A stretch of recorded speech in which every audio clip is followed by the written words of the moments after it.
These words I conclude. Thank you very much. Shri Ganesh Singh.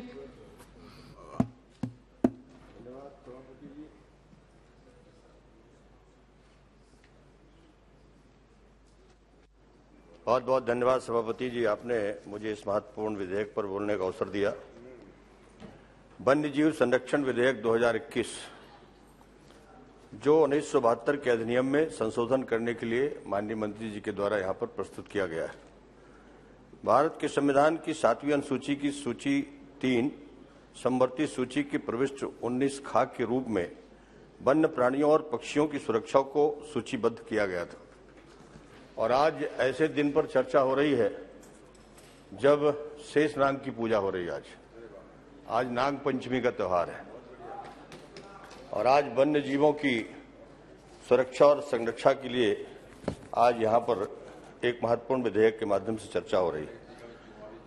साइटिस एक अंतर्राष्ट्रीय समझौता है और भारत देश में अभी तक इसको विधिक मान्यता नहीं मिली थी। हमारे मंत्री जी ने, हमारे प्रधानमंत्री जी के नेतृत्व में ये एक महत्वपूर्ण विधेयक आज सदन में प्रस्तुत किया है। अब साइटिस एक अंतर्राष्ट्रीय समझौता को विधिक मान्यता मिल जाएगी इसके पारित होने के बाद, और इसमें राज्यों के अंदर इसमें कई महत्वपूर्ण अधिकार मिलने वाले हैं, जिसमें अब एक कमेटी का भी गठन होगा और राज्य स्तर पर वन्यजीव बोर्ड की बैठकें भी सही समय पर हो सकेंगी। भारत में विधिक मान्यता न मिल पाने के कारण भारत में अंतर्राष्ट्रीय व्यापार को रोके जाने की बात भी कही गई थी, लेकिन साइटिस को विधिक मान्यता न दिए जाने के कारण मंत्रालय द्वारा बहुत कई बार प्रयास किए गए, लेकिन इसको जाकर के अब एक सफलता के मार्ग पर पहुंचाया गया है। राज्य स्तर पर राज्य वन्यजीव बोर्ड की बैठकें माननीय मुख्यमंत्री जी की, जो राज्यों के मुख्यमंत्री हैं, आमतौर पर देखा गया कि उनकी व्यस्तता के कारण बैठकें होती नहीं थी और ये महत्वपूर्ण विषय हमेशा अछूता रह जाता था। लेकिन इस विधेयक के पारित होने के बाद मैं मंत्री जी को धन्यवाद दूंगा कि वो राज्यों के वन मंत्रियों को इसकी अध्यक्षता का अधिकार दे रहे हैं और इससे अब अपने अपने राज्यों में वन्य जीवों के संरक्षण के लिए जो भी काम करने होंगे उसको उनको पूरा अधिकार मिल जाएगा। इसी तरह इन संशोधनों के आने से प्रत्येक राज्य में राज्य वन्य जीव समिति के सहयोग हेतु एक स्थायी समिति का भी गठन होगा, जिसमें इस प्रस्ताव है, और इससे राज्य स्तर पर वन्य जीवों के संरक्षण को सुचारू रूप से निर्णय लिए जाने का एक अधिकार उनको मिल जाएगा। इसी तरह से एक और बहुत बड़ा निर्णय इसमें होने जा रहा है इस विधेयक के माध्यम से। यदि किसी नए नेशनल पार्क का निर्माण करना है तो उसमें उसके क्षेत्र में आने वाले जितने भी गांव थे उनके सारे अधिकार समाप्त कर दिए जाते थे और उससे बहुत बड़ी परेशानी वहां के लोगों को, रहने वालों को होती थी। लेकिन अब इस विधेयक के माध्यम से जब तक उसका फाइनल नोटिफिकेशन नहीं हो जाएगा तब तक वो सारे अधिकार उनके पास मुहैया होते रहेंगे, उनको सुरक्षित दिए जाएंगे। मैं एक उदाहरण बता रहा हूं।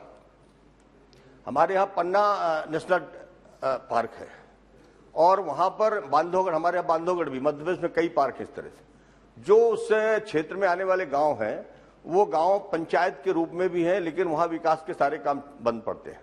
उनको परमिशन लेना पड़ता है, अगर पंचायत भवन भी बनाना पड़े, स्कूल भी बनाना पड़े तो वो नहीं बना सकते और वो तमाम सारी दिक्कतें। हमारे यहाँ तो पन्ना में एक डायमंड की खदान है और वो डायमंड की खदान नेशनल पार्क के भीतर है, इस वजह से बंद हो जाती है। उसके आसपास के गांव के लोगों को बहुत परेशानी हो रही है।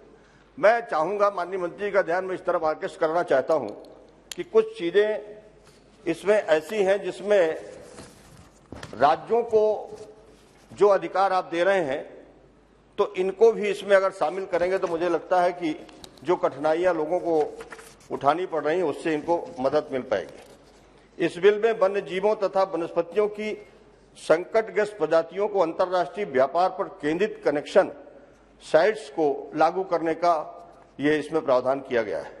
भारत की देशी प्रजातियों का भी संरक्षण है इसमें। कानून के प्रवर्तन में सुधार का प्रावधान भी किया गया है इसमें। सुरक्षित क्षेत्रों के बेहतर प्रबंधन के लिए भी संशोधन है। यह अधिनियम वन्य जीवों की सुरक्षा और संरक्षण से संबंधित है। इसमें वनस्पति और जीव दोनों शामिल हैं।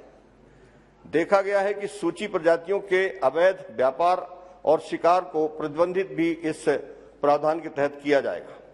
अधिग्रहण किए गए जीवित प्राणियों की बेहतर देखरेख के लिए संशोधन है। इसमें बहुत ऐसी प्रजातियां हैं जो आज भी अब दुर्लभ हो चुकी है। मैं अपने क्षेत्र की बात करता हूं, जैव विविधता पार्क पर मैं माननीय मंत्री जी का ध्यान आकर्षित करना चाहता हूं कि ऐसे ऐसे हमारी पहाड़ियां हैं जिनमें दुर्लभ प्रजातियों के पौधे, जीव जंतु, पक्षियां सब कुछ है, लेकिन वो वनस्पतियां धीरे धीरे वो लुप्त हो रही हैं। अगर उनको संरक्षित किया जाएगा तो निश्चित तौर पर वो प्रजातियां बचेंगी। केंद्र सरकार द्वारा चिन्हित शर्तों के अनुसार स्वामित्व प्रमाण पत्र रखने वाले व्यक्तियों द्वारा जीवित प्राणियों के अंतरण या परिवहन करने के लिए उपबंध स्थापित कर रहा है। ये विधेयक नियामक प्राधिकरण स्थापित करता है और सरकारों को राष्ट्रीय उद्यानों, अभ्यारण्यों, सामुदायिक आगारों और संरक्षित क्षेत्रों की घोषणा करने का अधिकार भी देता है। अधिनियम में पौधों और जानवरों के शेड्यूल को भी सूचीबद्ध किया गया है, जिन्हें सरकार द्वारा विभिन्न प्रकार की सुरक्षा और निगरानी प्रदान करेगा। मैं माननीय मंत्री जी का ध्यान, चूंकि ये वन्य संरक्षण का मामला है, वन्य जीवों के, हमारे यहाँ दुनिया का सबसे अनोखा सफेद शेर, सफेद बाघ पहली बार हमारे बिंद की धरती में मिला था और 1951 में वहां के रीवा के राजा ने उसको आखेट के दौरान उनको एक शावक को पकड़ा, उसको संरक्षित किया और फिर उसमें से कई संतानें पैदा हुई। आज दुनिया के भीतर जितने भी व्हाइट टाइगर हैं, उसकी जननी अगर कोई तो हमारे बिंदु क्षेत्र की जननी है। और उसको अभी हम लोगों ने 2016 में एक व्हाइट टाइगर सफारी बनाई है। उस व्हाइट टाइगर सफारी को हमने 100 हेक्टेयर में स्थान दिया है और 25 हेक्टेयर में उसको खुले तौर पर अभी भी 3 शावक है वहां व्हाइट टाइगर के, 28 प्रजातियां हैं वहां और लगभग 200 से ज्यादा ऐसे हमारे जीव जंतु वहां पर हैं जिनका संरक्षण हो रहा है। लेकिन मैं माननीय मंत्री जी का ध्यान आकर्षित करना चाहता हूं, तो ऐसे उनके संचालन में थोड़ी कठिनाइयां आती हैं। उन कठिनाइयों को कैसे दूर किया जाए, इको पार्क भी हमने बनाया है। इको पार्क बना करके हमने उस जंगल की पूरी सुरक्षा करने का काम किया है।